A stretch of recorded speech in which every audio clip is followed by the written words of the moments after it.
and welcome to episode 3 of The War Room. So, a little bit about how today's episode is going to work. Unfortunately, we don't have a guest. We had a last minute cancellation, so sorry about that. We did have one planned. I don't want to name and shame the guy, so we won't be doing that. But yeah, just kind of trust us that we did have a bit more planned for you guys. Unfortunately, obviously, this didn't work out. Also, the other thing you guys will notice that we aren't streaming this live. One of the big reasons for that is because we had some fairly overwhelming technical issues, and we've decided this is one of the avenues we want to explore. We'll see how you guys feel. So if you have any feedback, just let us know in the comments. Let us know on Twitter, anywhere this is posted. Just give us that feedback, and obviously we'll take that into account, and we'll use that to inform our decisions going forward. So a little bit how the format of the show is going to work. We're going to be talking about the group stage kind of as a whole. We'll be wrapping it up, talking about each team and what their expectations were going in and if they met them or not. And also we'll be looking further forward into the quarterfinal bracket stage. We'll be looking at each matchup, kind of analysing what are the strengths and weaknesses of each team and how they specifically match up against each other, maybe offering some predictions. I will also be talking a bit more kind of about the tournament itself, the more holistic things, maybe some industry things. So yeah, with that in mind, I'll introduce you to the people we have with us today. Two regular co-hosts. We'll start with Shaka today. Say hi, Shaka. What's up? I'm not very talkative today, at least for now. That's a really good. That's something really good for a talk show. That's what we like to hear. Yeah. Great stuff, Shaka. Started you mean to go on. And of course, we have Naser. Say hi, Naser. Hello. Unlike Shaka, I'm super excited to be talking about League of Legends with you fine gentlemen. That is the right attitude. Jesus. Excellent stuff. So, let's open this up a little bit. So, I want to talk before we break down the matchups themselves. I want to talk a little bit more about the tournament itself. So, how have we felt about the tournament so far? So, I'll ask a bit more of a specific question. I'm going to start with you, Shaka. Who do you think is actually the best team coming out of the group stage so far? So, for the 8 teams that made it, who do you think has shown the most complete package? So this for me is a bit of a trick question, simply because who I think is the best team coming out of groups and who will perform best is obviously different, right? Yeah, sure. Yeah, so we can split it. I think we can answer both those questions. I think it's important to mention that because just because a team showed more doing groups doesn't mean they're going to be the best in the bracket stage. So with that said, I think that during groups, I think the team that showed the most were probably Samsung. I think that aside from their loss against TSM, that was based on a really bad mistake from Ambition that just snowballed from there, and then really bad mid lane matchup as well. Apart from that, where they kind of also outdrafted themselves, they've had pretty good drafts. They showed really good wave manipulation during mid game. Know how to close games. Know how to come back. They were behind against TSM. Given that TSM in that second game kind of gave them back the lead in some occasions, but I think it's also a merit of Samsung of getting that lead. And overall, I think they just played like the cleanest team, and especially in Group D, which was the most contested group, right? I think it's especially impressive that they played so well, given that the group was so contested. Sure. So who do you think is? So I'm actually going to put you in the spot. Who do you think is the team that's going to perform the best in the bracket stage then? I mean, for me, it's a toss-up between Brox and SKT. SKT is really hard to gauge how good they are because of their group. And also gauge like some of their weaknesses, like if they'll be exploited with other teams or like because their group was so weak, or if they're gonna fix them, or if they're not really that problematic. You know, it's really hard to figure out SKT given their group they had. They really had a free group, and everyone on their group was pretty poor. I mean, you have the second team was C9 passed with 3-3, right? Or was it 4-2? Mm-hmm. I think it was 3-3. Yeah, they passed with 3-3. So, like, it was 3-3. Yeah, I'm pretty sure. Yeah, I'm pretty sure it was 3-3. So, the second team when the second team in the group passes with a 3-3 and doesn't beat like SKT didn't drop to anyone except for Flash Wolves, but they didn't drop against Cloud9, right? So when the second team is 3-3 and then the other ones are 2-4, and then you look at the games, and especially this week, they were like there was like no contest, right? Like even in week 1, I don't think they were that good. Yeah, like these teams didn't really put up a fight, so it's hard to gauge if they're actually like strong going into the bracket stage. I think they are, but it all depends on how that blank with Faker synergy will work out. If they're working on ironing out their mistakes or not. But yeah, I that's my biggest question because of their group. I can't really gauge SKT now. I think that Rox is going to show up in brackets.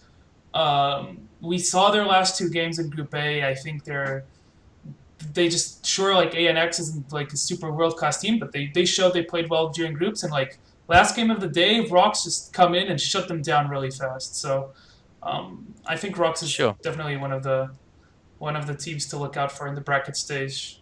So yeah. Okay, so Naser, what's your I guess same 2 questions for you. Who do you think was the best team in groups, and who do you think is the team that performed the best in the bracket stage? For the best team coming out of groups, or the best team that performed in the group stage, I echo Shaka's thoughts on like Samsung's strengths, and I think it is a close tie between them and SKT, but I still give the edge to SKT mainly because I think in the mid game they're a lot more experienced and less likely to commit an error. And I think that in some of Samsung's games, outside of the one they lost, let's look at just the ones they won. So like versus Splice, their first game versus Splice, and their second game versus TSM, they still made some errors in the mid game, which I think SKT wouldn't have made. When you see SKT get that lead, it feels like there's no way you can come back against them. Like they won't make a mistake, and you can't fool them into making a mistake. At least from what we've seen in the group stage. The issue with SKT is that sometimes they fall behind. So the game they lost versus Flash Wolves, Faker got camped mid. There was a lack of communication between him and Blank.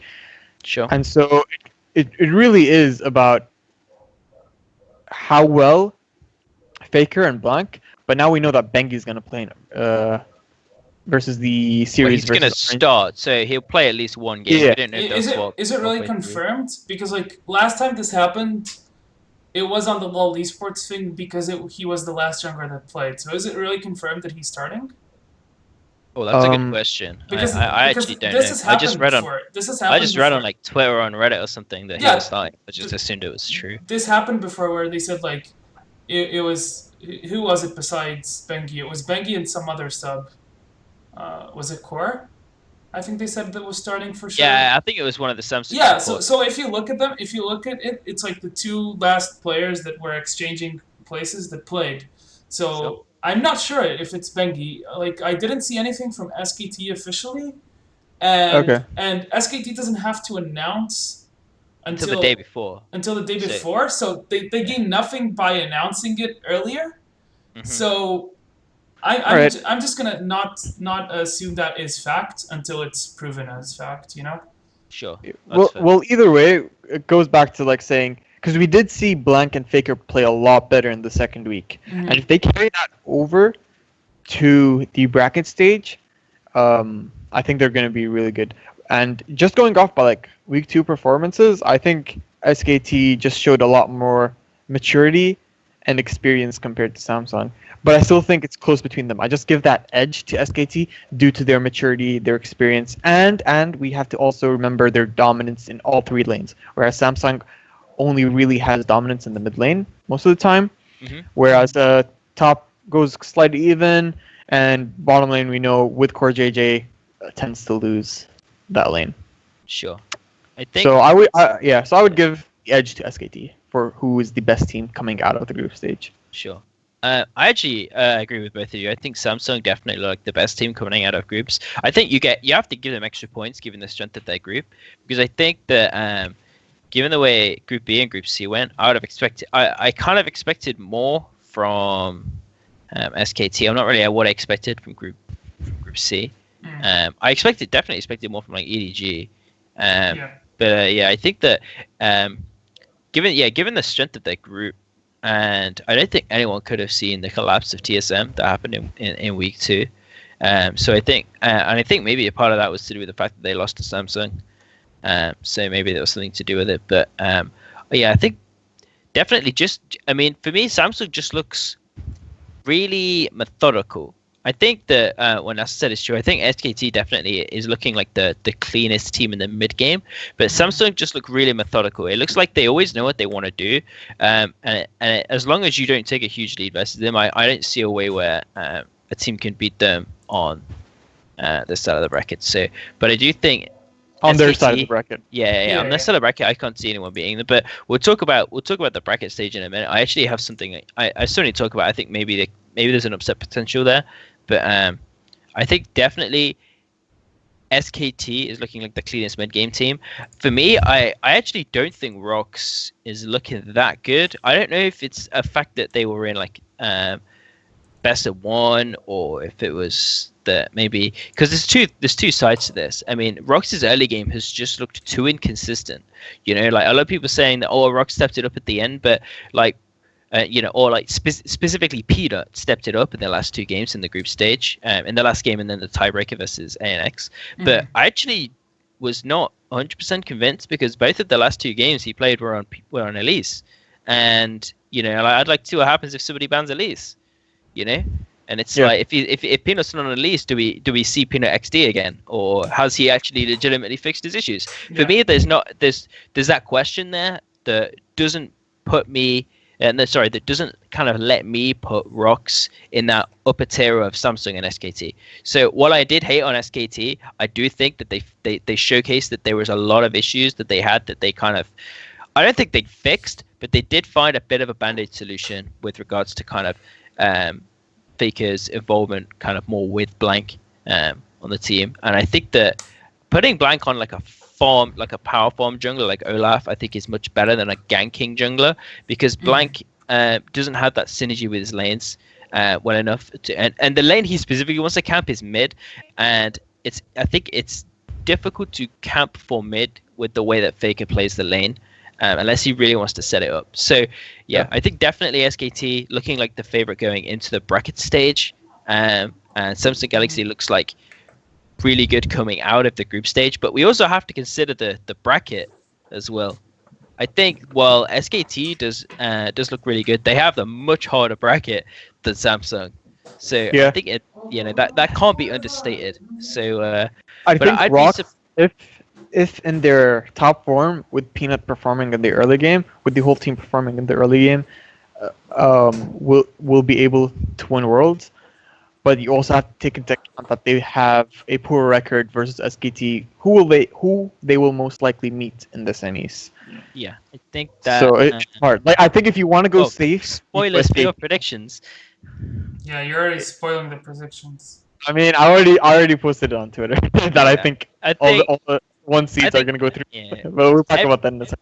Everyone knows. I'm pretty sure everyone knows what our predictions is going to be. I think what people are more interested in is the justification for those predictions and how we expect the matchup to go down.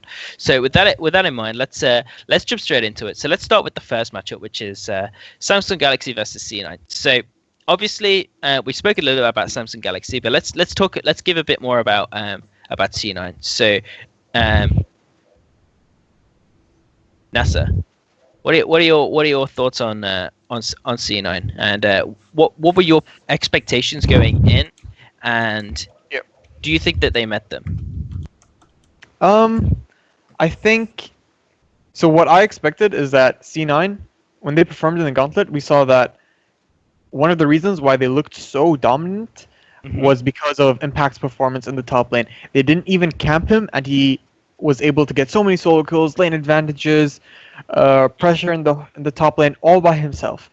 And I asked, and I guess many others also asked, would he be able to replicate that on the stage? I was not optimistic about that. Sure.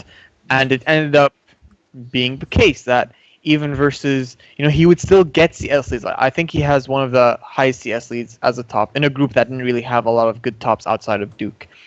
But but it's more than just CS. He needs to be able to outright pressure the guy by solo killing him and with the help of Meteos, eventually getting the tower down and snowballing off of that. But they weren't able to do this except for versus Aime in one of the games or two of the games.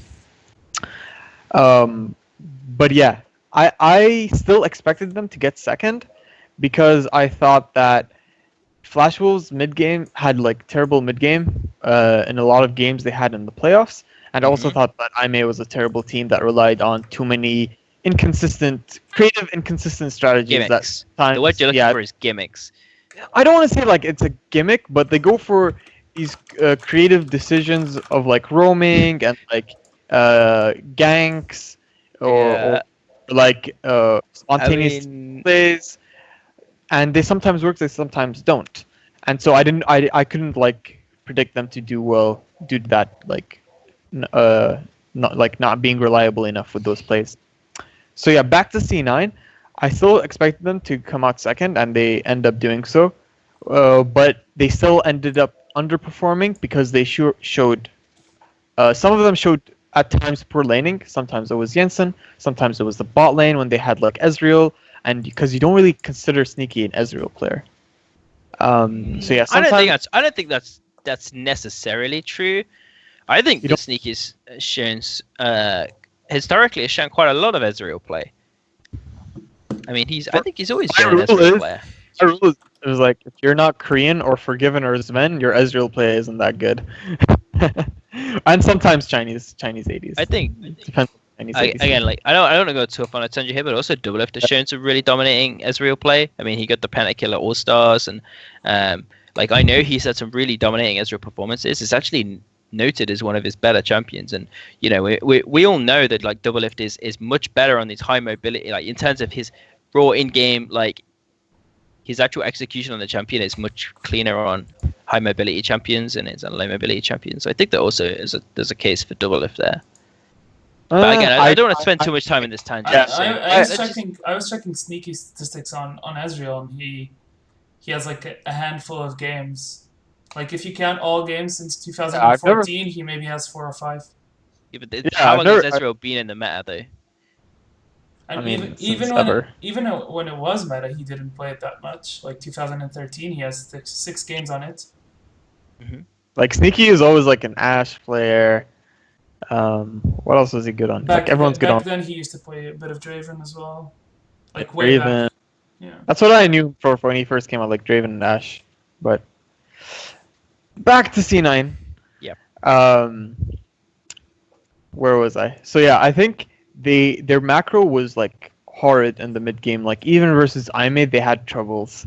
And that's it was really hard to watch, and I was really disappointed because I thought they were improving since the start of the summer split, and they came into this tournament in really, really bad form, and even their players also admit that they're underperforming. Mm-hmm. Do you think that's something to do with the bootcamp? I think it was.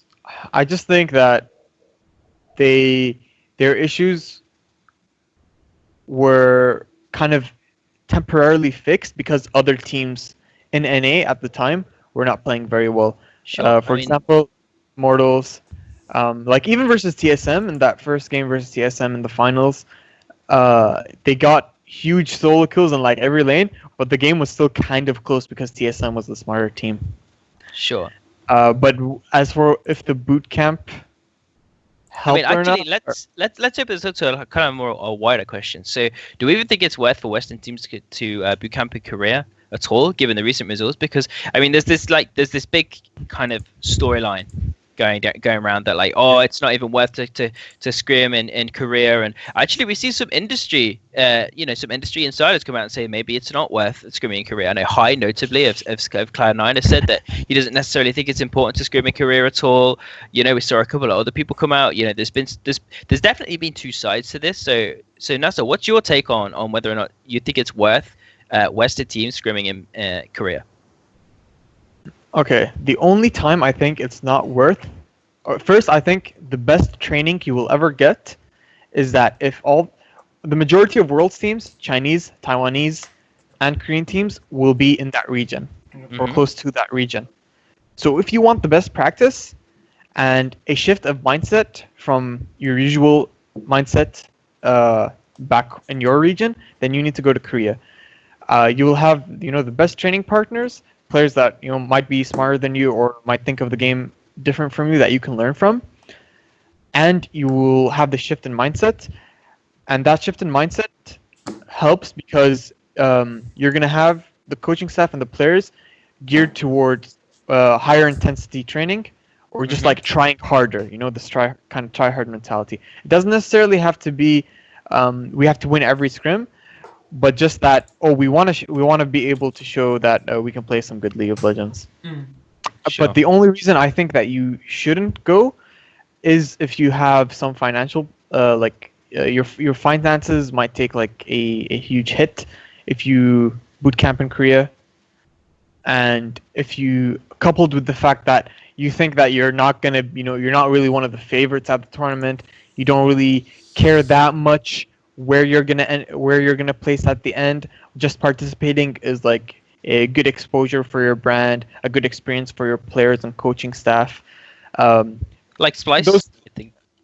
Yeah, like Splice Would you maybe. say they're like a good example of a team? Like Yeah, there wasn't like much expectation for them to do like super well at the tournament, and especially given their group. Like I think they could have got away with maybe not boot camping as hard and. I wouldn't have faulted them for staying in Europe and Mhm. maybe just practicing versus ANX or something. Um, because I like In hindsight, yeah. it's hard. It's hard to imagine them being able to make it out of that group. Just the being able to participate and just have a good showing, might have been good for them. Taking also into consideration that they wouldn't have to pay these like big finances to transport players, get facilities, you know, food, maybe even get some hire someone who knows Korean and English to help them out, etc., etc. Sure. So Shaka, what's your take on this? So, is it worth it for Western teams to boot camp in Korea? So, I was actually thinking about this, and first off, I think there's a big problem, underlining problem at this time of the year, which is when we get to Worlds, basically only the Worlds teams are competing, right? Mm-hmm. Um, and this is a problem. This is a problem because of Riot's closed circuit, where there's nothing really going on at a high level outside of Worlds or for the months leading up to Worlds. So I was even thinking, even if there's some sort of challenger tournament going on leading up to October, like in September, or if there's something going on that could help teams actually get training partners. Because let's say I'm C9 and I'm TSM, and like let's say I'm the three teams in NA, right? And two of them go to Korea. Do I stay in NA? Like this is basically what happened to CLG, I think, where they were forced kind of to go because if they don't go, they have no practice partners, you know. Mm-hmm. So yeah, that's one of the problems for starters, in my opinion. Um, I think that's an issue. And then the other problem is also that like if you go to Korea, let's say this team like they don't want to scrim Korean teams or whatever, or Korean teams don't want to scrim NA teams, whatever, doesn't matter. Mm-hmm. If you go to Korea and everyone's there, first off, you have solo queue, which is better than your NA solo queue, your EU solo queue. I think it's better quality. Every player says it's better quality. It's more And you're meeting competitive, pros all the time. and you're meeting pros Mm-hmm. all the time because every pro is there.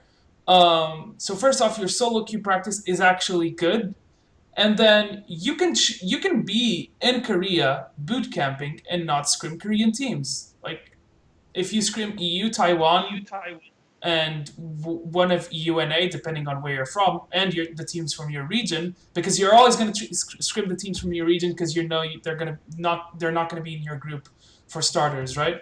So you already have enough practice partners where you don't. necessarily need to scrim Korean teams if you're afraid they'll leak or whatever you think that might hurt you. And then the other thing I think is an issue as well is that we're seeing a bit of the monkey see, monkey do thing where like teams see what this team does and tries to replicate.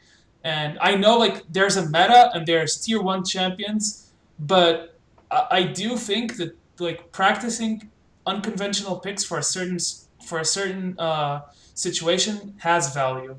And if this is well documented between practice partners, so let's say I'm playing against I'm scrimming against another EU team. So I'm from EU, I'm scrimming against another EU team. I'll try some different stuff with them, but only with them. You know? And the other team can try it with me as well. And we do that kind of thing where we scrim between region, we try other picks, we try other strategies. But we don't show them in scrims against other teams at all. Because like what I feel like is none of these Western teams they go there to bootcamp, they go there to perfect their strategies and have high intensity training, but they're not actively looking for other solutions, for other strategies. And sure, like Syndra's top tier, you cannot deny that, but maybe there's another mid laner that we haven't seen play this patch that is actually good, or a combination of champions that can do well when they 2v2 skirmish or coordinating invades, and that is never explored. I feel like that is never explored by teams. And I think that that's more of a problem than the whole, Korean teams are leaking and we're going to Korea and we're not improving. I mean, I think that there's more to and like, there are a couple of things. Like the thing about like I don't see a notable difference or like I didn't learn anything amazing. But you can't just I feel like that's just like hindsight, you know? Like you didn't do well at Worlds or your scrims haven't like significantly improved. And you just say that you and then just in hindsight you're just like I didn't learn anything in the boot camp, so it's probably like not effective. But there might be some little things that you did learn but that like doesn't really come to mind or you didn't think is significant, but it might be significant in the the toolkit that you have of like playing League of Legends, about like a strategy toolkit that you build upon with that boot camp from playing all these different teams in the long run.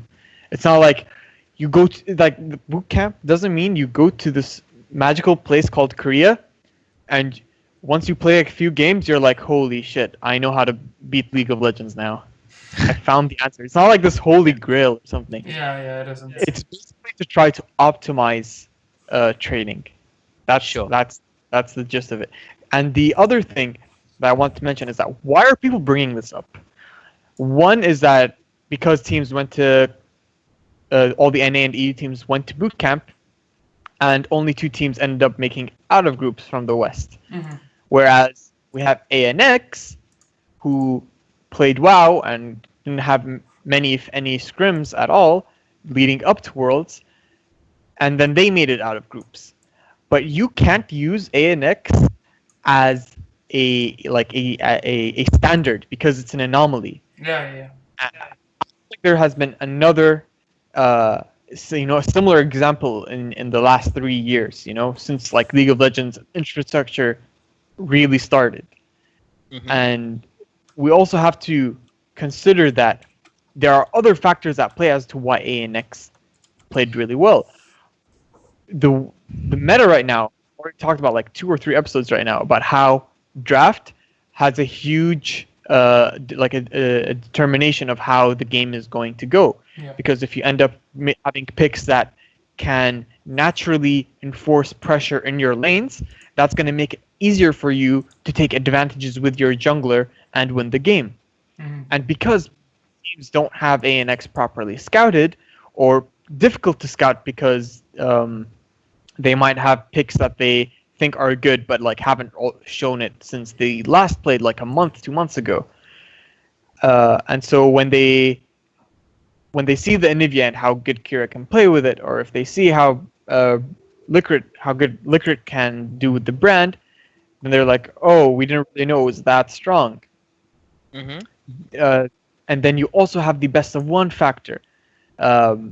When you play only 6 games, you increase the odds of an upset happening because there are so many games, so little games being played.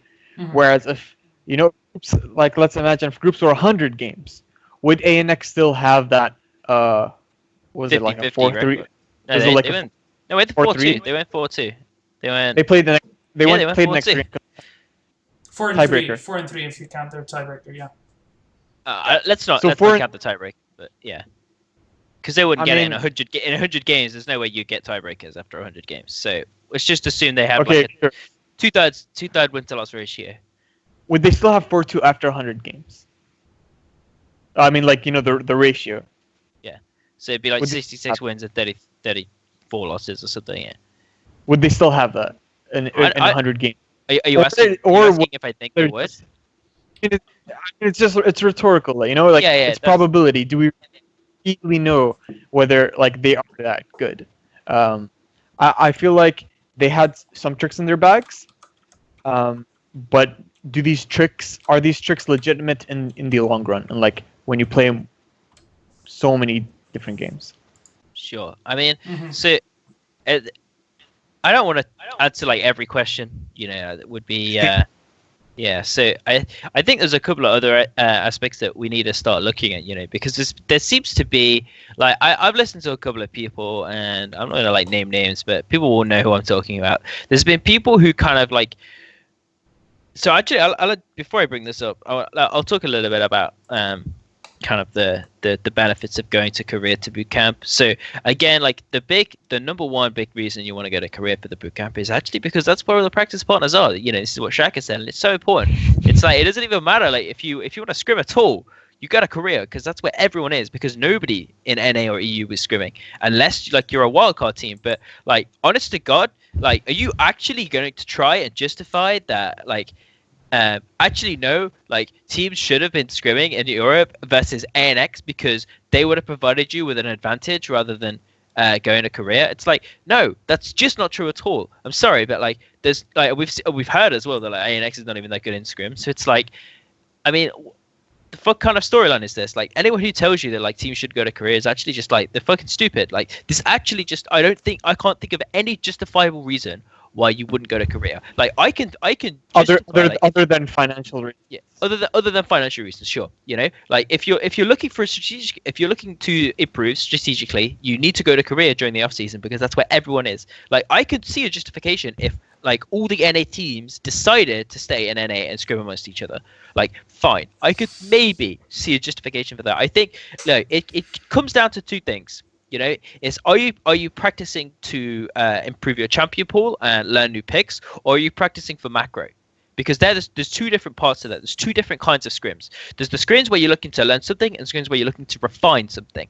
Okay, so this seems to be like there's this big conversation at the moment. I can't remember who brought it up. Basically, someone's saying like, oh, these Western teams like TSM was specifically started as a team that try hard in scrims, and they see and there's this opinion that this is a bad approach for scrims. And I actually disagree that it's a bad approach to scrims at all. I think if you exclusively try hard for scrims and never try anything new, then yes, of course. But we know that this is not true because TSM has changed their champion pool over the course of the season. So this idea that like TSM never tries any of this new shit and never what's the term, like they never just treat it like practice in scrims is just not true at all. Like I was watching Summoning Insight and people were talking about how they know that TSM only tries hard in scrims, and I can tell you I've been on TSM and this is just not true at all. Like I can categorically tell you, and let's correct like set the record straight, this is categorically not how TSM operates to my most recent knowledge of anyone that seems to be talking about TSM. Just a caveat that this is in spring, so they might have changed it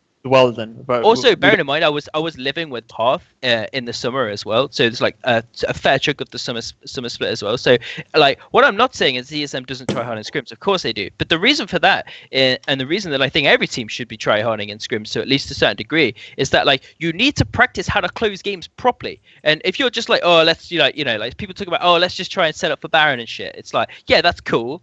right? But there's like that's kind of like a checklist. Like learning how to set up Baron is just learning what the checklist is. It's like can we stop the enemy jungler from getting inside the pit? Do we have appropriate like vision? Do we have can we burst it down? Like do we have enough damage and enough HP to kill the Baron and like still be able to take a fight afterwards or whatever? Like once you understand these tick boxes, it's pretty simple with regards to like setting up Baron. There's a couple of things that you like kind of like I guess I'll call it like sandbox for, like you learning to set up dives, learning to set up a wave before you make a play on the other side of the map, learning to set up a dragon, learning to set up a Baron, vision and stuff. But it's like a lot of the stuff that is in League of Legends, you can't just kind of sandbox for. A lot of it is just about like understanding how to close the game properly given the tools you have. And this is where you try hard in scrims, because if you don't try hard in scrims and you're like, okay, we'll just know how to do it properly on stage. That's not how it works. You have to practice for it. This is why teams try hard in scrims. This is exactly why it happens like this. And it's like this idea that like teams shouldn't be try hard in scrims and should just be practicing this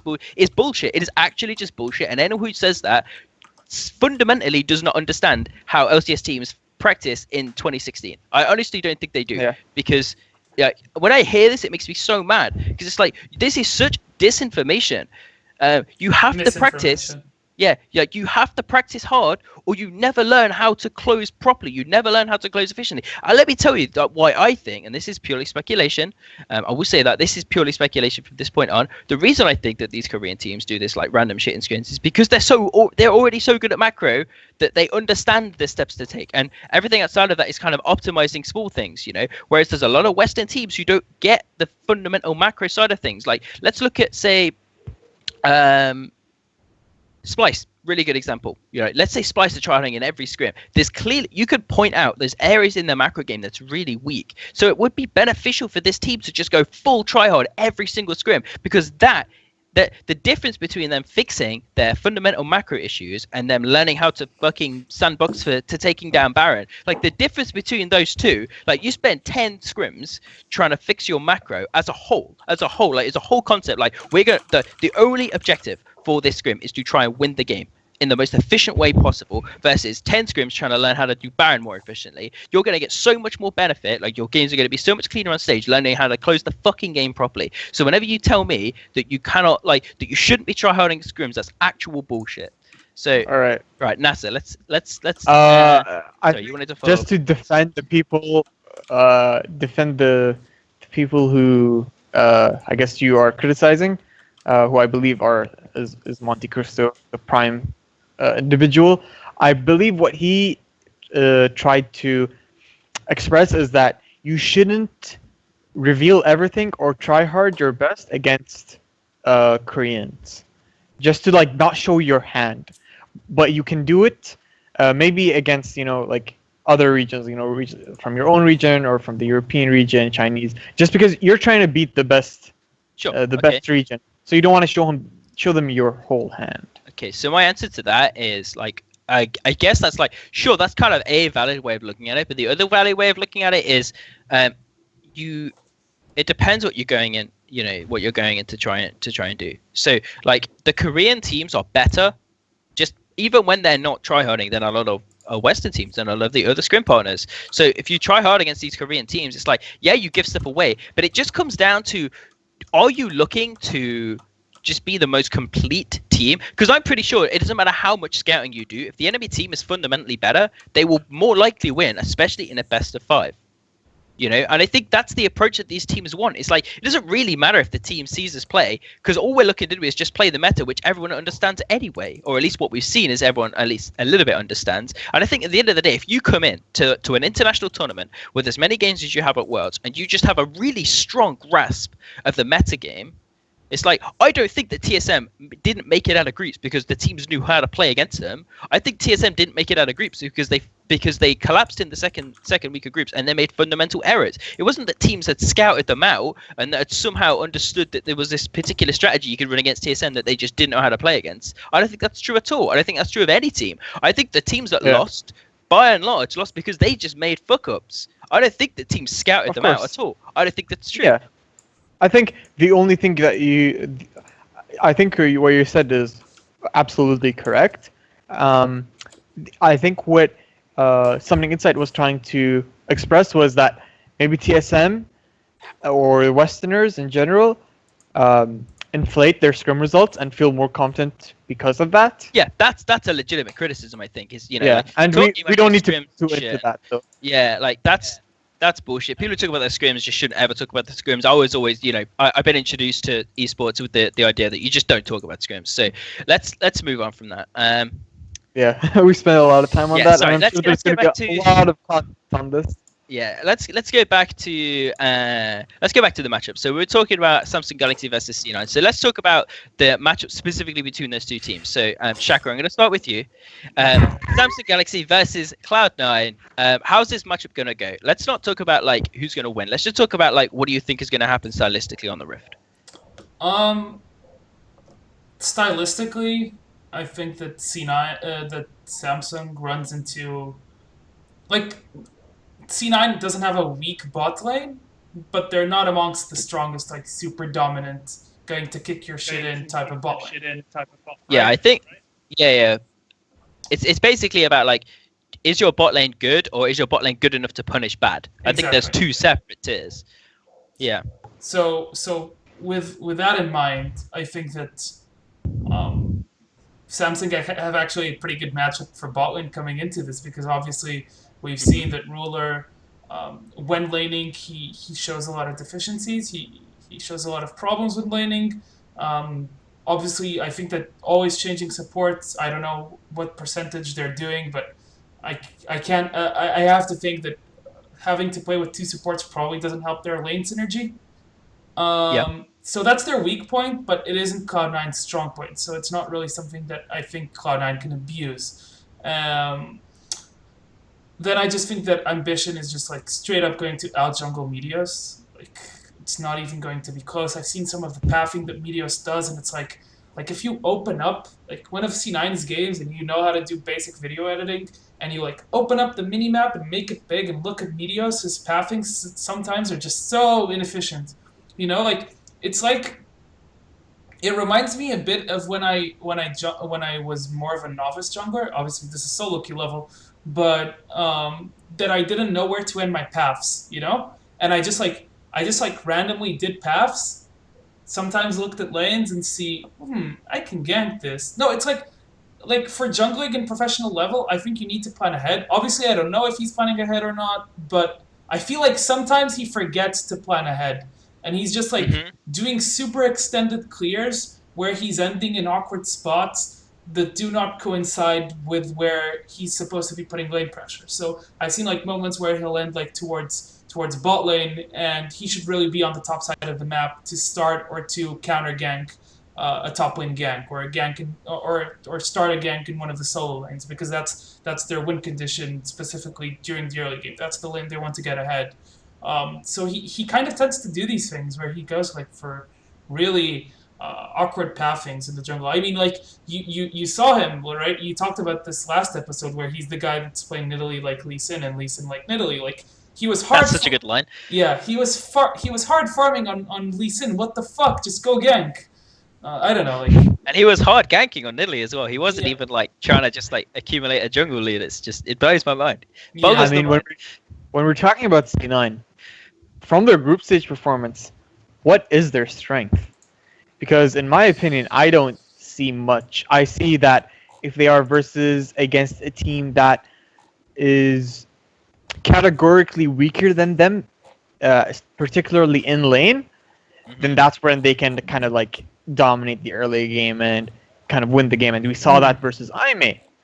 But when they're versus the other two teams in the group that, have players that are as good as them or better than them mechanically, and even smarter than them on a macro level, on a strategic level, on how they play with their jungler, maybe not SKT, but Flash Goals for certain, then they run into a ton of problems.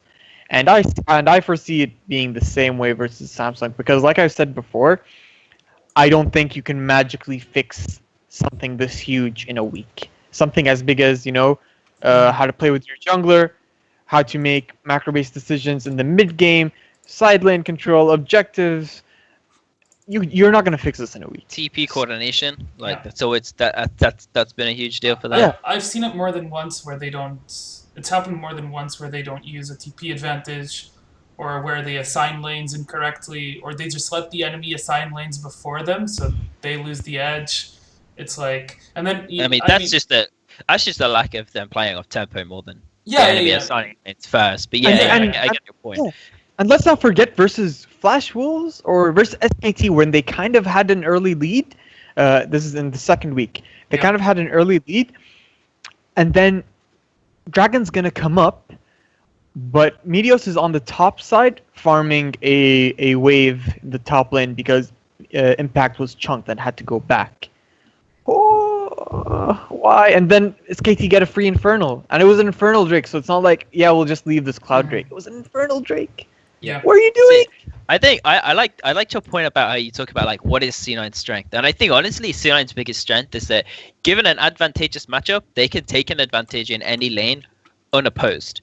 Now the problem is when it becomes like people are opposing it, specifically with jungle pressure or with TP pressure or with mid lane rooms. It's like this is suddenly where C9 starts to break down based on what I've seen. It's like I think their bottom lane could take an advantage against Ruler and Core JJ. It depends if they had an advantageous matchup. how they're performing. Yeah, sure. I mean, I don't think it's outside the realm of possibility that like Impact could beat up QV. I don't think it's outside the realm of possibility that Jensen beats up Ambition. I think all of them are good enough players that they can abuse the advantageous, so they can abuse the advantages that they get from their champion matchup. What I But don't let's remember think will happen. But that Yeah. Samsung has had these when they lost bot lane, but they have advantages elsewhere, and they're able to still incorporate the weak bot lane into their mid game. This is the difference. Is I think that C9 kind of operates as separate units, and there doesn't seem to be much kind of coordination. What I did like was the coordination between Meteos and Smoothie. I think there actually is something there, but I think that outside of that, there's like you don't look at this team and go, wow, this has got really like top jungle synergy is really good, or jungle mid synergy is really good, or like top jungle synergy with coordinating for the bottom lane is really good, or the way that bottom lane plays around another lane, or the way that jungle plays around any of the lanes. Like you don't look at C9 and see any of this like you see in most of the teams. So yeah, I just don't see that. I just think that for me like really strikes me as worrying for C9. So let's move on to predictions. Is it a worrying trend? It is a worrying trend for Cloud9. I'm calling it. Yeah. So, Naser, let's start with you. What's your prediction for this game? Give me the match score. So I predicted 3-0 on Twitter in this matchup. You're gonna hedge your bets. Of course, like things can happen, and because of the way drafts are in this meta and the huge effect they have in how the game goes and who has like the early lead, I can see C9 getting a advantageous draft in 1, maybe 2 games. But I also feel like there's a lot that you need to take into consideration about what are the strong picks for Samsung. So I do predict 3-0, but I could see a 3-1. If like the only way I see C9 winning this set is 1, they get 3 good drafts where they get pressure in multiple lanes, and 2, somehow Meteos is on top form that day and being able to play really well with the laner. And there's an occasional Ambition XD. But like those are really unreliable and not backed by previous performances. Sure. So I'm gonna go for the Samsung 3-0, 3-1, 3-0. 3-0. Okay, let's lock it in. Your 3-0 for Samsung. Shaka, give me your prediction. So my issue with this is that while Samsung looked good in groups and arguably one of the best, if not the best in groups, is that we haven't seen how their adaptation during a BO5 works. We didn't. Sure, we saw in regionals, but we haven't seen in a while. We haven't seen anyone's for a while, so nobody gets points for that. So I think you can only really go off the group stage what I mean with that, historical performance. What I mean with that is you have some teams like SKT. Will you tell me that SKT won't adapt in a BO5? Like based on history and based on. I mean, it depends what the floor is. I think they can adapt to picks. I don't think they can suddenly adapt to the fact that if Blank somehow manages to get out jungled by the enemy jungle, I don't think they can adapt to that. No, but like it what I depends mean, entirely what the adaptation is. What I mean is like we've seen. So we've seen. I think I know what. I think I know what Chaka's trying to say. It's because they've shown certain picks in the group stage. So what happens if the enemy targets the Victor, Tom Kenchlider or something, Yeah, like, and they're in a situation where their best picks are out of the picture. I actually understand what you're saying now. So I think you're right. That is an interesting point. And SKT as a team, obviously their roster has changed, but you've seen them in so many BO5s throughout the last year that like when target bans start appearing at some of their champions, it's usually not a problem, Mm-hmm. And is this a problem for Samsung? That's my bigger question. Obviously, the other one is like, is Ambition going to have like one of those off games that he had against TSM, because that was mostly on him, and that TSM, I mean, we call it an off game, but he made like one or two bad decisions. That was kind of it. Yeah, but it snowballs off of that really easily. So sure, but do you think C9's going to snowball that? No. What I meant is like in that game, you didn't let me finish. In that game, I think that Samsung categorically like outdraft themselves against TSM. If you look there at 2 first rotations, they're just giving away everything to TSM. They're like, okay, you can have it, and now we're gonna pick this and give you more stuff. It's like, if they do that, I can see C9 taking a game. So I think if C9 gets a win, I think it will be dependent on those two factors. So I guess draft, and then if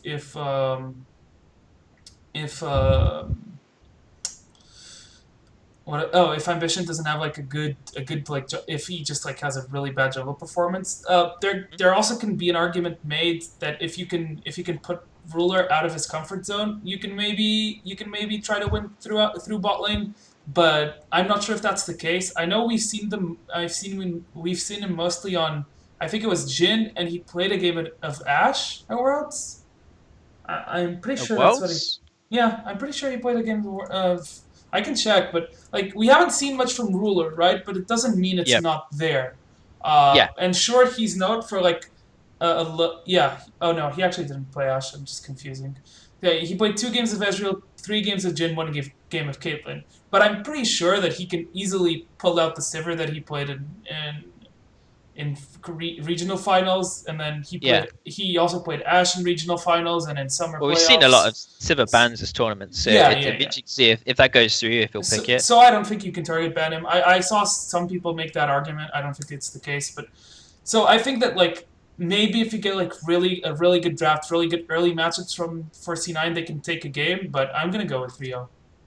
Okay, so my thoughts on this is very much it's all about the questions for Samsung. It's like, are they going to draft properly? If they do, I see them having no problems in this series. Yeah. If I was C9, I think this question comes down to like, what is C9's strategy going in? If I was C9, because we had this question, I had this question about Samsung going into the tournament at all, was like, is Samsung Galaxy a patch team?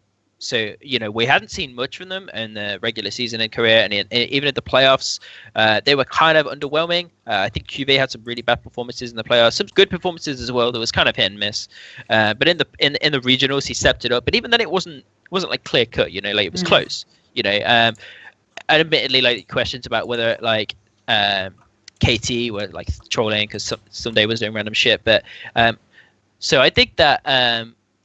I think there's still I've not still had that question answered for me, and I think it's more about, are we going to see Samsung show something new? Because they showed a bit new, they showed a bit of stuff new coming into the tournament, and now it's going to be about, can they continue to do that? Because they've had pretty much like they've had really similar compositions in most of their games, and they've had like multiple picks multiple times.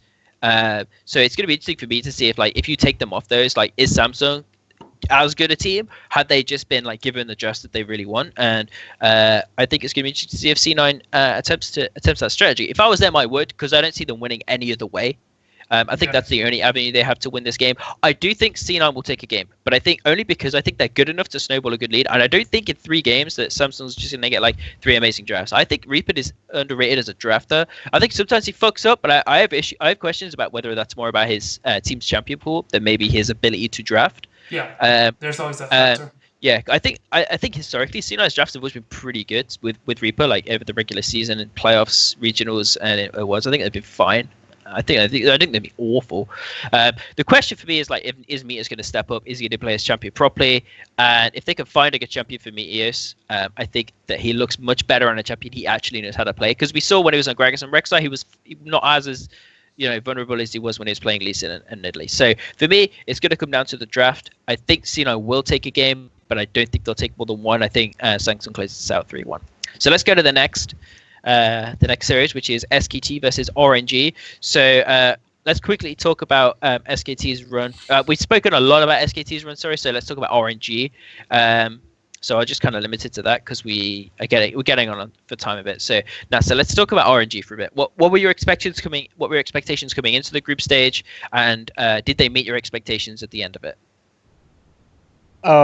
Well, we talked about RNG in the summer, how they've been really inconsistent. They have some mechanical players, but some of them, like Jiaohu, have been underperforming. They seem incohesive, and in the mid game, they struggle a lot with decision making. Whereas in groups, they have also been inconsistent. We've also seen a underperformance from players like Jiaohu, sometimes Looper, and sometimes like MLXG. But their problems can come much more from the early game rather than the mid game, mostly because this is how the meta game is right now, is that the early game is incredibly important. And if we don't see them win the early game, if we don't see him, so the games they had that they were really good in were the first week versus Splice and second week versus TSM, where they were able to push their lane and then roam into the enemy jungler with the MLXG. When they get that sorted, it's like they're like this whole different team, and they know how to snowball and they know how to close, and they look so fucking good. But then sometimes they, like versus Splice in the second week, they fail to gank top. They had a draft that had 2 losing lanes, and then they kind of fall flat, and then they get snowballed on and lose the game. And so it's really hard to predict like which RNG is going to show up. And the end, their record was 3-3. So I don't think they have the consistency over a best of 5 series to beat SKT in this scenario. Sure. So Shaka, what's your thoughts on RNG? Yeah, I don't think they looked like cohesive enough. They always they won aside from their win versus TSM, the second one where they used like Aurelion Sol and actually coordinated some roams and some dives. Aside from that, that was good League of Legends, that good early game. Aside from that, like you look at their wins and they their win against Splice is them brute forcing, basically outlaning. And I can't really remember the first game against TSM, but in all 3 games... That was the one where TSM threw in the mid game really hard. Yeah. So in all games, you look at them and you don't see a team that has they get to mid game. It's not like mid game memes, but their macro, the time they take to close a lead, just really inefficient. Yeah, it's it might not take them that much, but it's far from the best way. Sometimes you'll see they're all grouped mid, and you look at top lane and top lane is pushing towards them, and it's they didn't plan ahead and get that wave pushing, so that wave would crash while they're sieging. Yeah. So something's happening over there where there's just no coordination in terms of macro and mid game. They're a very skillful team. All their members are pretty skilled, aside from maybe Jiaohu, because he's slumping, because he is a decent individual player. So this team is, and you even have them right now on front page Reddit of, I don't know if you guys saw it, but Mata tilting yeah, I saw it. Uzi and solo queue. So fucking hilarious.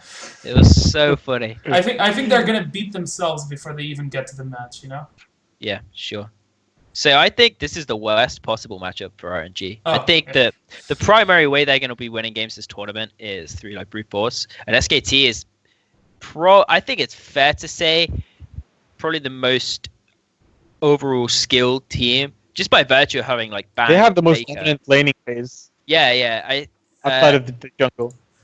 Yeah, I think so. I think that's fair to say. So I think for me, it's going to be really hard for RNG to find any way to take this game. I think and the worst part is that like their weakest lane objectively is the mid lane, which in my opinion is really the only lane you could target from a strategic perspective to exploit, because it's the only lane that really gives you any opportunities to do that.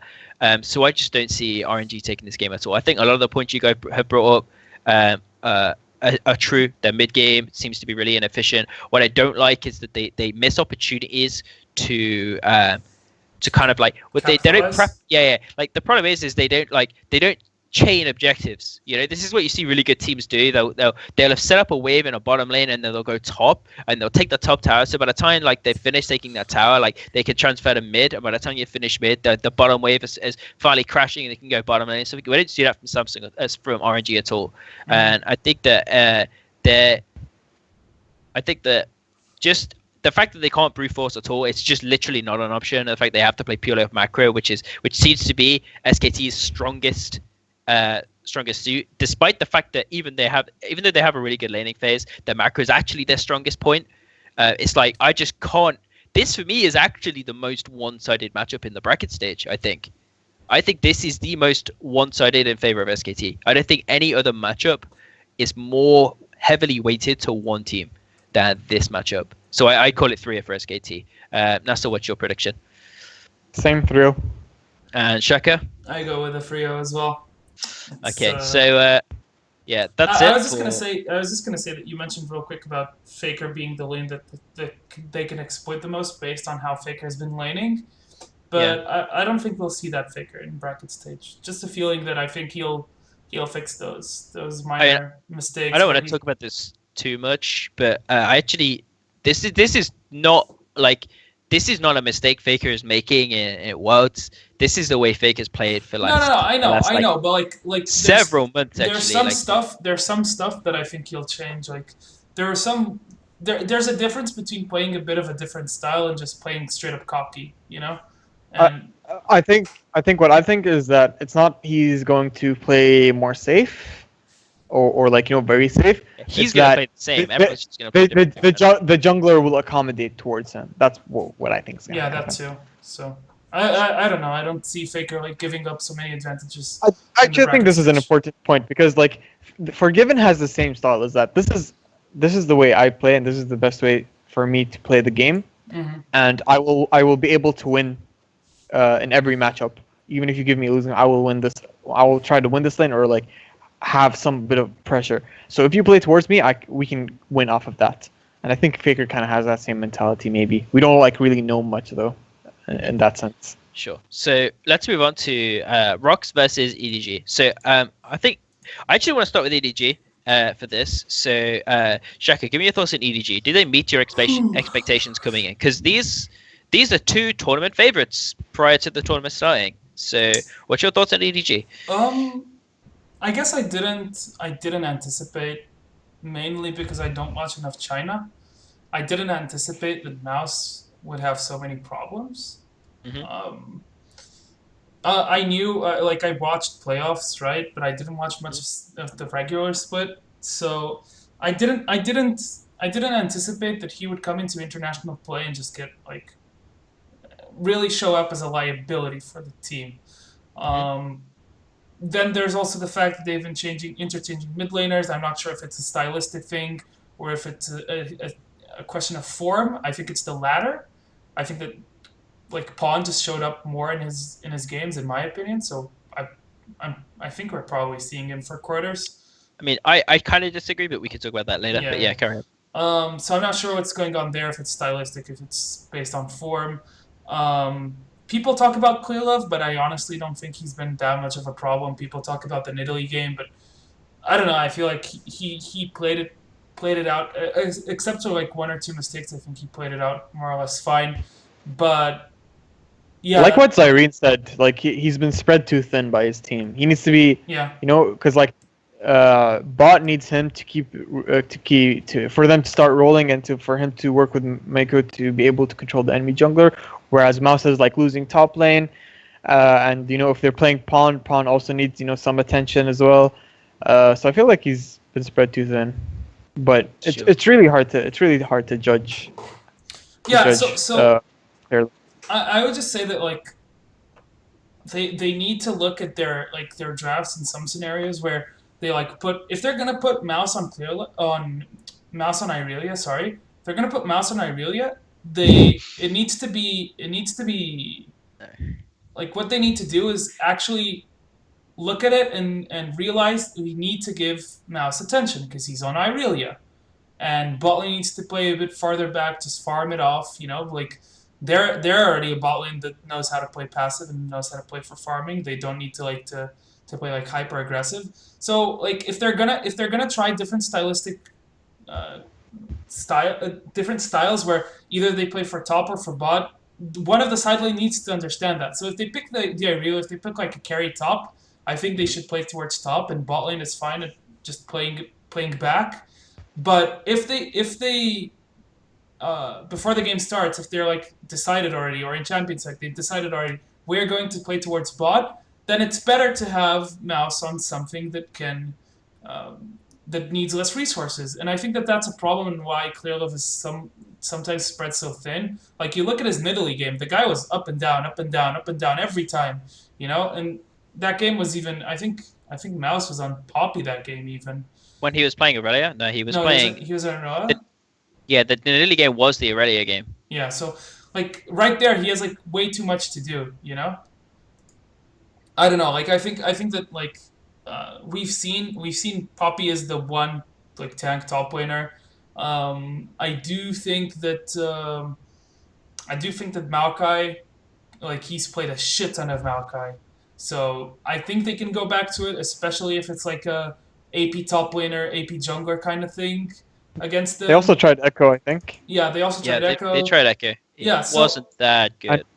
That's been one of his champions in the summer season. So if they want really to play towards top lane, they need to realize that and just do it, because like if they're gonna put a Mouse on Irelia and he falls behind, he's utterly useless. If he's on Maokai or Poppy, he's much more useful, So I think it's mostly a stylistic thing where they're trying to put like carries on every lanes and it's not working.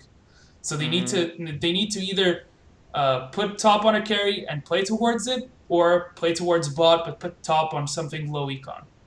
Sure. And both can work. Both can work in a BO5. They can change it up in a BO5, and that makes them a great team. But they need to realize what they're doing during the BO5. So. Sure. So Naser, what's your thoughts on EDG? I basically echo what Shaka said. I think that, like I've been saying a lot on the show, is that if they want to have a chance, then they need to be able to draft better and just be able to get pressure in multiple lanes. And somehow Mouse not like incredibly losing top lane, so that Clearlove can go back to what has worked for him and what has worked for EDG. Being able to work with his bot lane to be able to control the enemy jungler and snowball off of that bot lane pressure. Yeah, so I think for me, the biggest question is obviously the draft.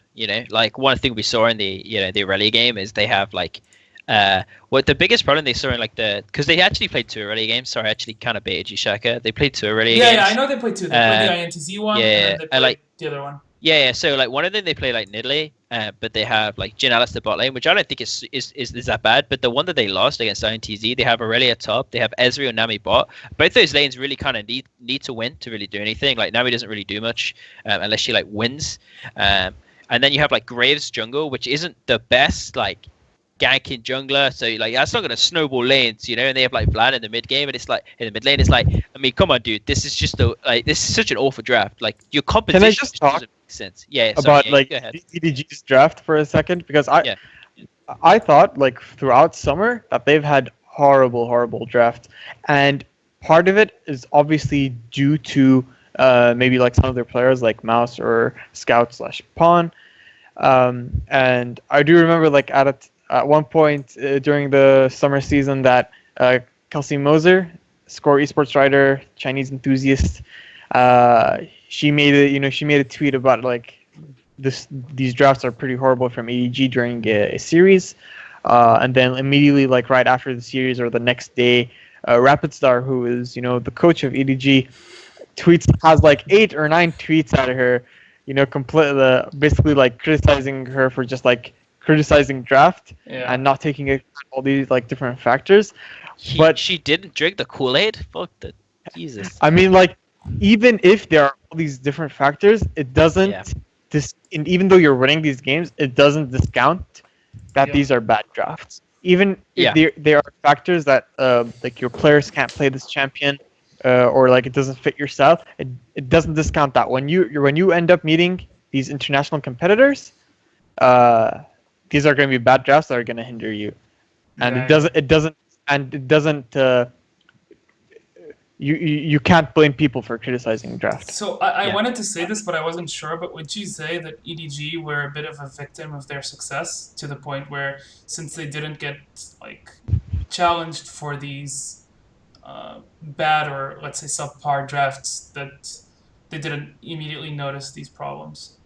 Yeah, I think that this is another one of the like TSM issues. It's that like when you're so dominant domestically, your flaws, like you can see your flaws, but maybe you kind of get led into the false sense of security that they're not as bad as they are, and you think, nah, it'd be fine. Like we've won with this flaw before, we'll carry on, and you don't really end up addressing it. It depends how good depends how disciplined your training regimen is. Like I actually think that. I personally think TSM were pretty aware of their flaws. I know I spoke to some of the people who work for TSM, and they were pretty aware of what some of their problems were going into the tournament.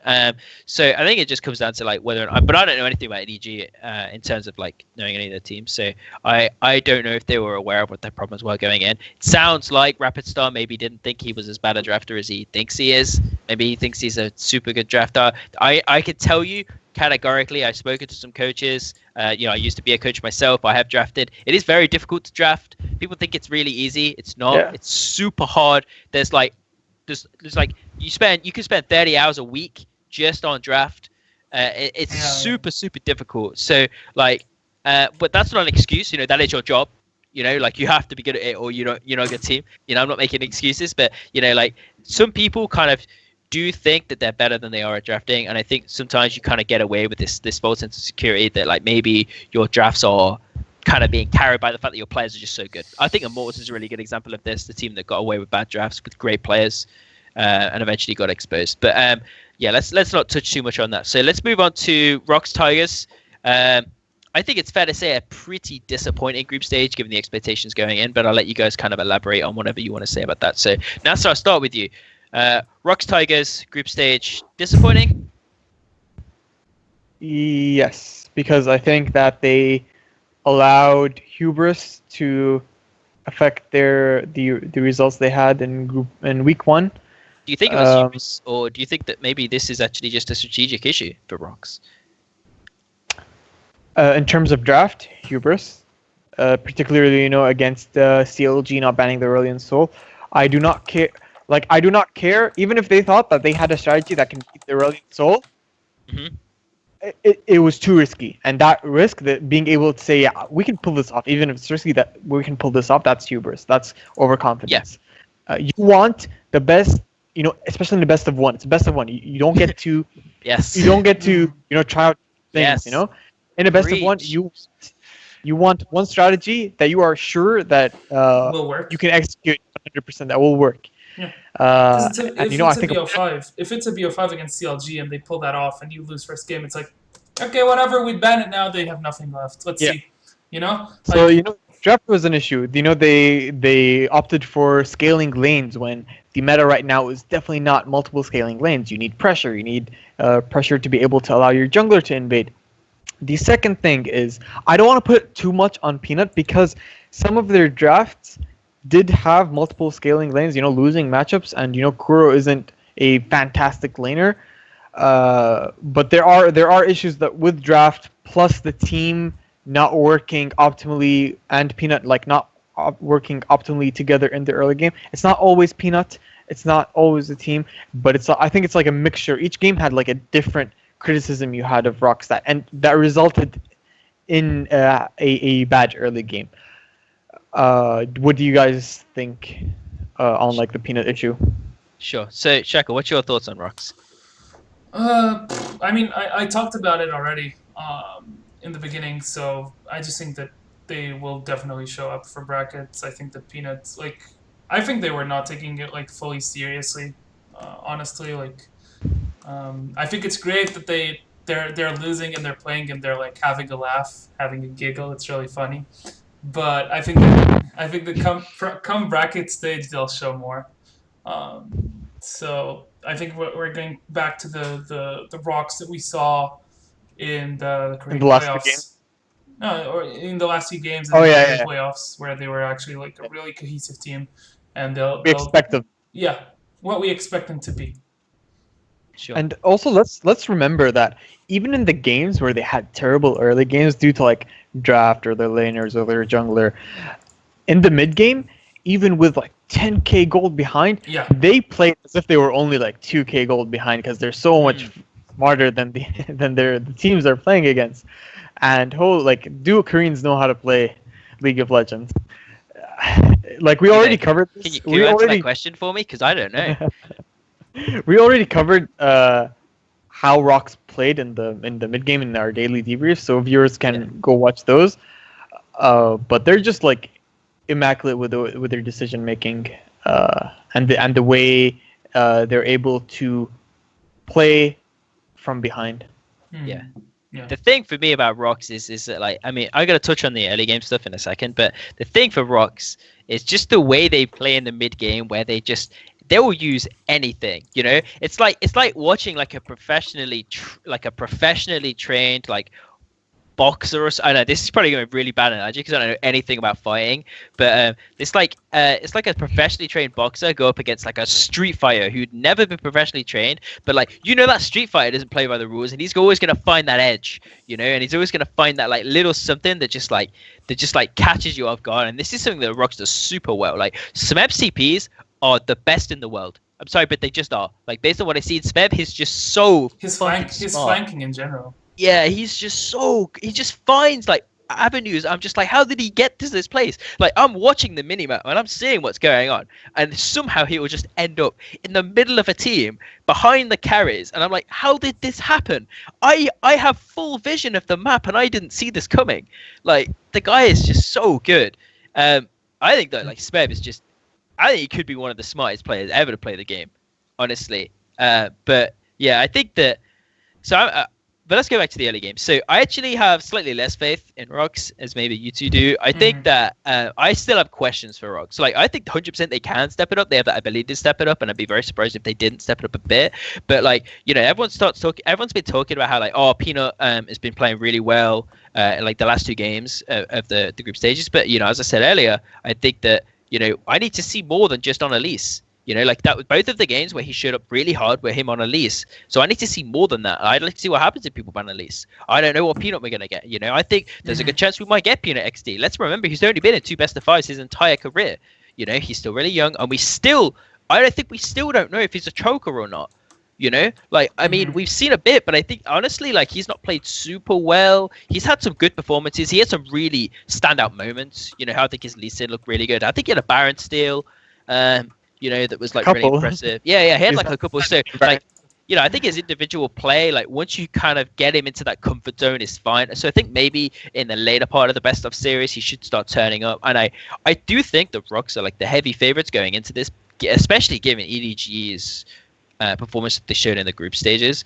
And also, I think definitely, I think Rocks had a harder group than EDG. You know, like, look at the caliber of people in like EDG's group. You've got AHQ. You know, we've seen that they're kind of a wash. And INTZ, who outside of EDG's awful draft, and like INTZ getting everything they want. That was like a perfect game for INTZ. So I think that I don't think we'll see that again. I don't think, you know, it's like, I just cannot see a way that Rocks isn't like the favorite going into this group. So I yeah, So you have it. yeah. So what do you have it for Rocks? So I think it depends on which mid laner EDG go with. I think that I would stop Pawn in all the games. I, actually, Okay. there's two arguments for this. Like you could either go like, do you want to protect Mouse or do you want to try and beat Kuro? You know, because I actually think we have seen that Kuro can be exploited in the mid lane. We have seen some evidence of that in the group stages, so maybe that's an opportunity. And I think only Pawn is good enough to do that. I don't think Scout is good enough to do that in terms of individual level. If you are looking to protect Mouse and play for like bottom lane or something, or like trying to take advantages in the jungle, which I think is a valid strategy based on what we've seen from Clearlove. I think that I would go with Scout. If you are looking to play like really aggressive, try and win like through mid lane, like look and take like aggressive mid lane picks and maybe start camping bot, because we have seen that you know, Death to Mako can go off. So if you're looking to do that, I would maybe take Scout. So I think it kind of depends on either way. Either one is kind of a viable option, but you do have to kind of play towards that mid lane strategy. If you are going to play Scout, play really heavily for bottom lane. If you're going to play Pawn, play really heavily for mid lane. But either way, I see Rocks taking this 3-1. I think EDG can win a game. I think maybe we'll see Peanut fuck up a bit. I think maybe we will see something a bit weird from Kuro. Maybe Pawn can get like one of his cheese picks or something. We'll see. I don't think that EDG will win more than one game. My prediction is 3-1 Rocks. Okay. So Shaka, I'm gonna pass it over to you. I'd really like to see the series go to 5 games. Unfortunately, I don't think EDG have it in them.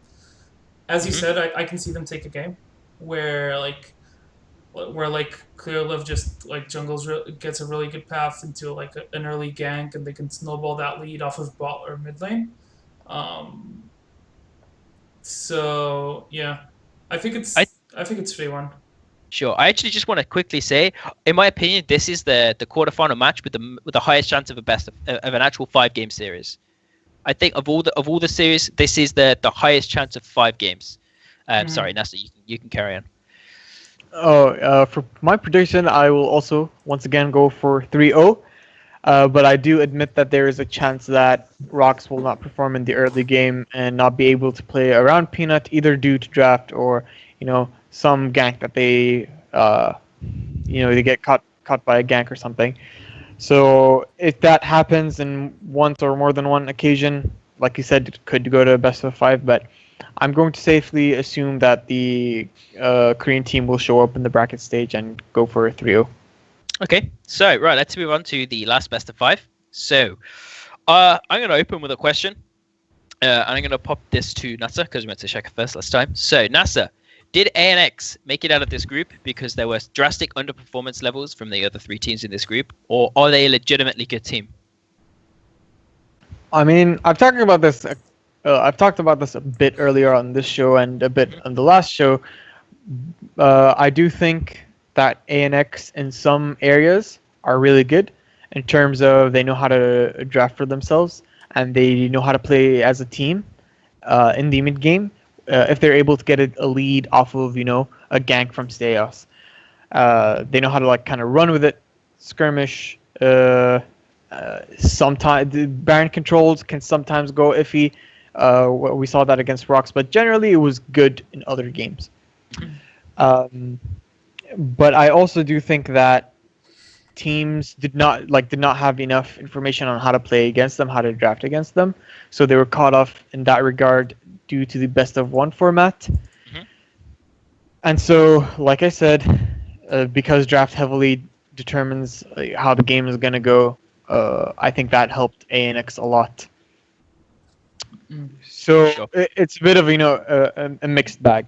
Yes, they are good, but how good they are, I don't think they're. I still don't think they're really a top 8 team, even though they made it to top 8. Sure. Just like if we had all these teams play a lot of games together, they're not really. I don't really think they're a top 8 team. But through this format, they made it to the top 8, and they fully deserve it. They took their chances, and they succeeded. Sure. So Shaka, is ANX good, or did they just get an unintentionally free group. I mean, it's the same as what Naser said. I think they're legitimate and they're good, but it's very different playing a BO1 than playing a BO5. And even the players have mentioned that like no one could really prepare against them because they did well. They could prepare, but like they didn't have enough, maybe not enough information. Although to be fair, Liquid has been playing Brand forever, for example. His TAM is pretty well known. Like if you just find someone that actually researched this team, you know. But yeah, I definitely feel like the fact that they weren't scrimming like does kind of make it harder to scout them out. Can I quickly just address the scouting issue? Like, even if you don't scout this team yourself, there are so many people who watch Wildcard who would just give you this information. Oh yeah, by the way, sure. Like scouting, like people think that the scouting has to be done on your own. I can tell you when I was scouting for Fnatic last year, like when we were playing against EDG, I was going to all the Chinese analysts. I was trying to get in touch with Kelsey. I was trying to get in touch with Froscorian. I was trying to get in touch with all the Chinese people. I was like, please tell me how this team works. Like, because I'd done my own research, but like you can get a first-hand view as well. Like, just be like you don't always have to just do it all yourself. Like, there's plenty of teams who understand how ANX work as a team and will give you this information free of charge. Yeah, like they will do it every year come Worlds.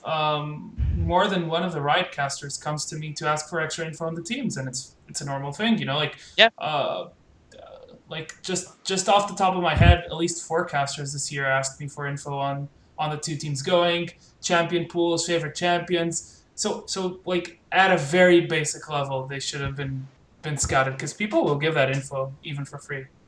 Mm-hmm. On the point on scrims, something I also forgot to mention earlier is that imagine if this team went to Korea and scrimmed, and they lost, majority of games. Then they were super demotivated. It could have been worse for them. Could maybe that could have determined like their play in the group stage. Sure. So. It's also something to remember that if a team loses a lot in scrims, it could have an effect of like their mentality and performance on the day. So maybe them not scrimming was just like, yeah, we're just gonna go and see what happens, and then they win their first game, or their first game against Rocks was like kind of good early game. Oh, we can play a good early game versus Rocks. Let's go to the next game. Beat, I think it was CLG or G2. Oh, we can actually beat one of the top teams in this region. Let's go to the next game. It's just like it's kind of like a momentum in a mentality sense. Definitely, that could have an effect. Definitely, I think if they'd have had a worse start to the earlier, they'd have had issues because we did see that Liquid after the Rocks game was really fucking mad. Yeah, like I think he refused pissed. to shake hands. He later apologized and he came out and he was like he was a good guy about it, but. Yeah. I think he was so mad that he didn't even notice the players passing by him. Honestly, I mean, maybe, but that's like I don't want to put Liquid on blast, but like it does highlight that there's an issue there with like mentality or something. Like I think if you frustrate this team, like I think you can't just tilt this team. As much as that is a meme, I think that can happen.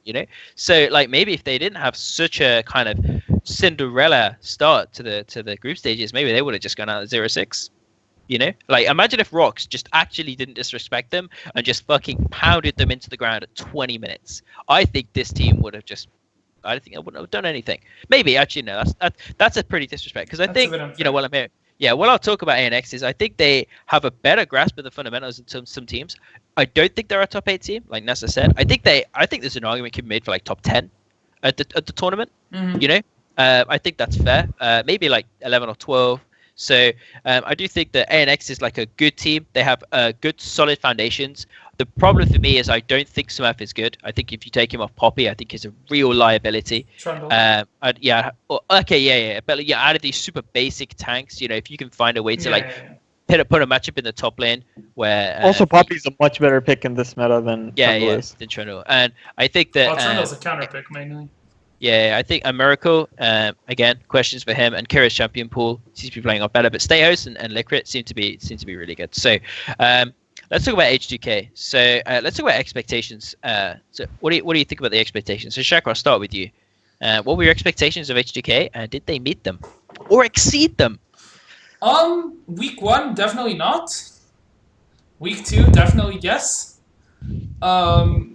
They still have some things to iron out, especially in the mid game. Haha, H2K mid game memes. but like what I was not expecting was like Rio just fucking showed up the second week. It was great. Like this guy, like he just like blind picking guys, like whatever. Like he just like hard carried that team. Like and the thing is like some of the members on that team were already playing well, but I think like with Ryu stepping up massively and Jankos becoming more active in early game jungling, the team is like I mean, looking. Jankos turned up and they won. Who could have predicted this? Wow. No, yeah, but like Jankos having more pressure and more results off of early game ganks. There's a stat. Sorry for butting in, but there's a stat that they won every game that Jankos Jankos got had. first blood on. Yeah, exactly. Oh, wow, who could have predicted that would happen? Was it maybe me? I think it might have been me. Hey, I said that.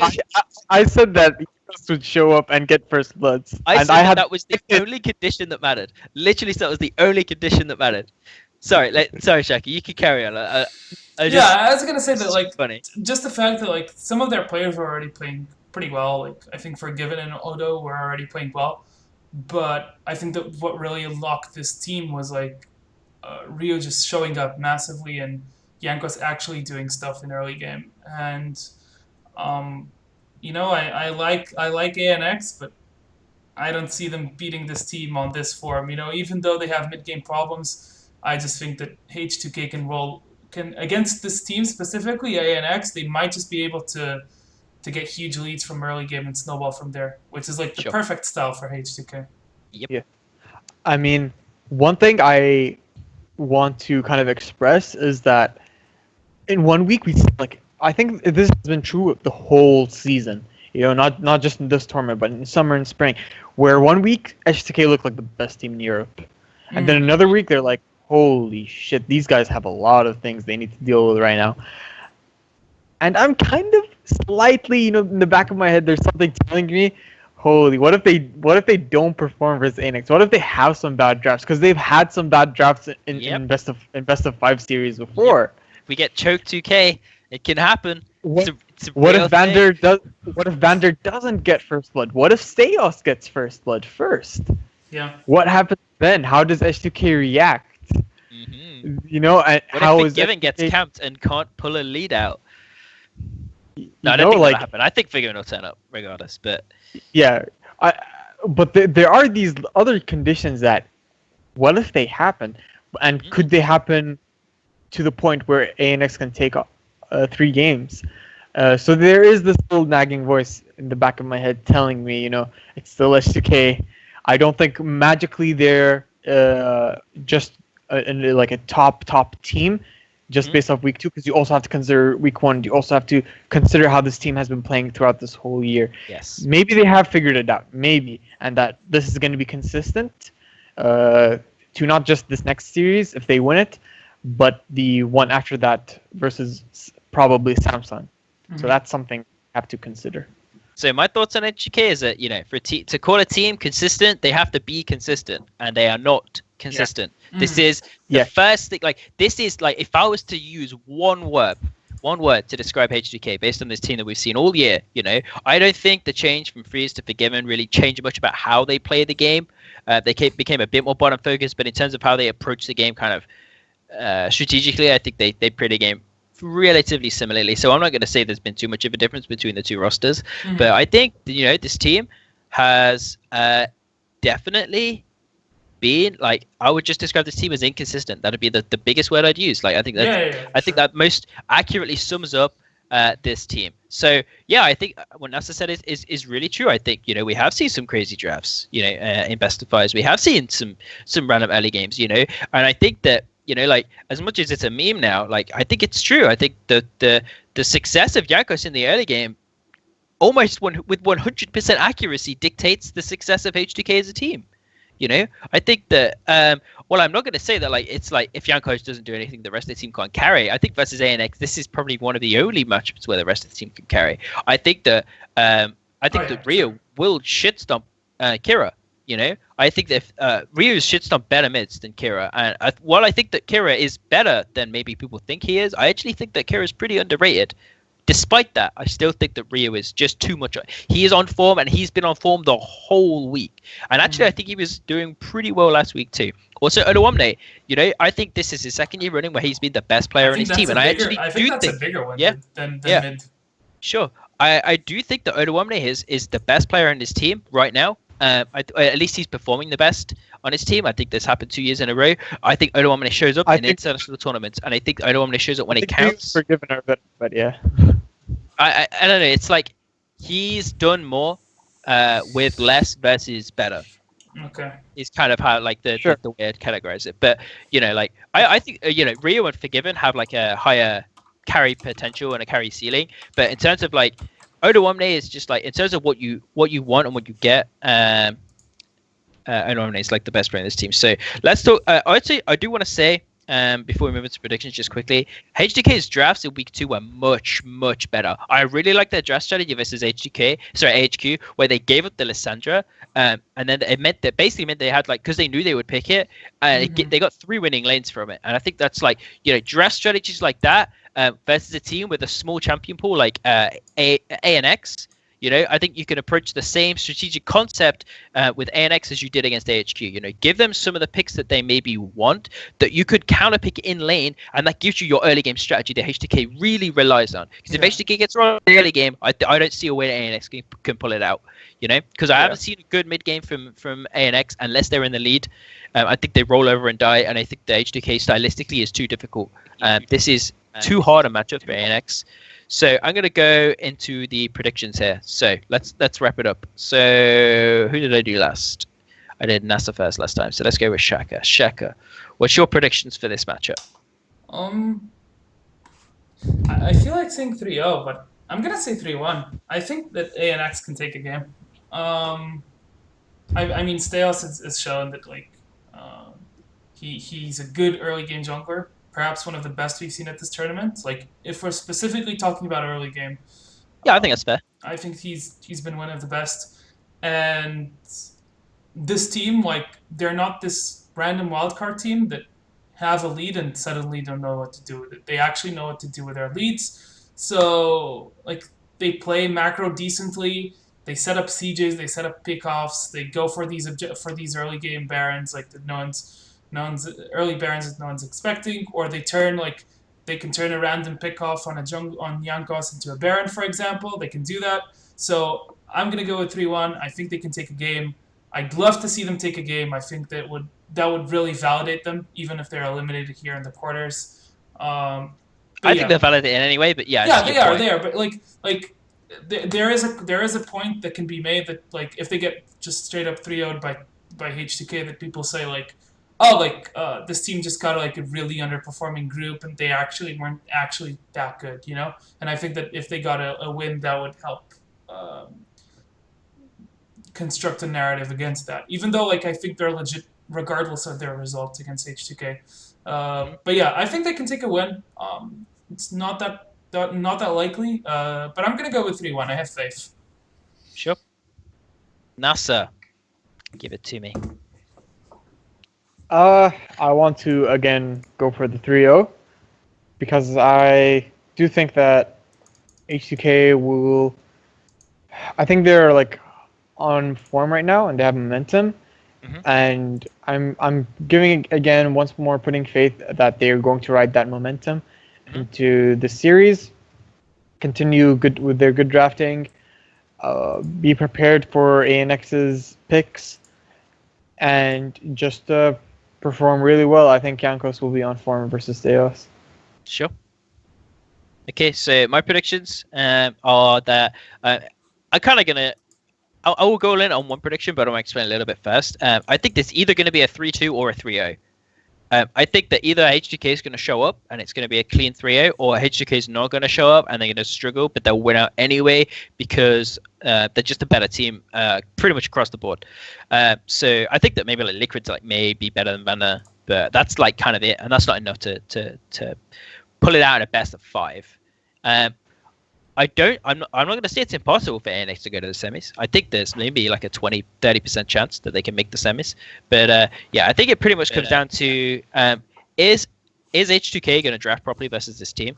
Are they gonna identify the weaknesses that where they can take advantages in the draft phase? I think given their performance in week 2, we can say maybe they turn up on the day, but I think maybe some credit has to go to their preparation going into that week. So I'd say that's I would say that in my opinion means that I'm gonna put it down to the preparation. So I'm gonna all in on the 3-0, but a caveat that it could be a 3-2. So and with that, I think we're gonna wrap up the show. Thanks everyone for watching. So I'll hand it over to these guys to do some shout outs. So Shaka, we'll start with you. Where can we find your stuff? No shout outs. Just you can find my stuff on Twitter and occasionally on Lolking. Mainly doing recaps right now. And yeah, that's pretty much it. Sure. Naser, say goodbye. Yeah, once again, good talk as always. Hope you guys enjoyed the discussion we've had today. As always, please subscribe to our YouTube channel if you do enjoy this sort of content. And we'll be back with the daily debriefs, hopefully after tomorrow or whenever this VOD is released, to give you more in-depth in-game analysis. Sure. So thanks for watching, guys. I've been your host. I am George, followed by 2 underscores on Twitter. You can find out all our stuff on our YouTube channel, so please subscribe to that. Again, depending on the success of this VOD, we may end up just switching to the VOD only system. Maybe we'll stream the VODs a bit like Something Inside does. We're not really sure. We're kind of we're still discussing new ways of trying to make sure that the production quality of the show kind of improves. So yeah, give us your feedback. Let us know how you feel the show went. Yeah, that's pretty much it from us. Thanks for watching, and hope you guys enjoy the bracket stage. Peace.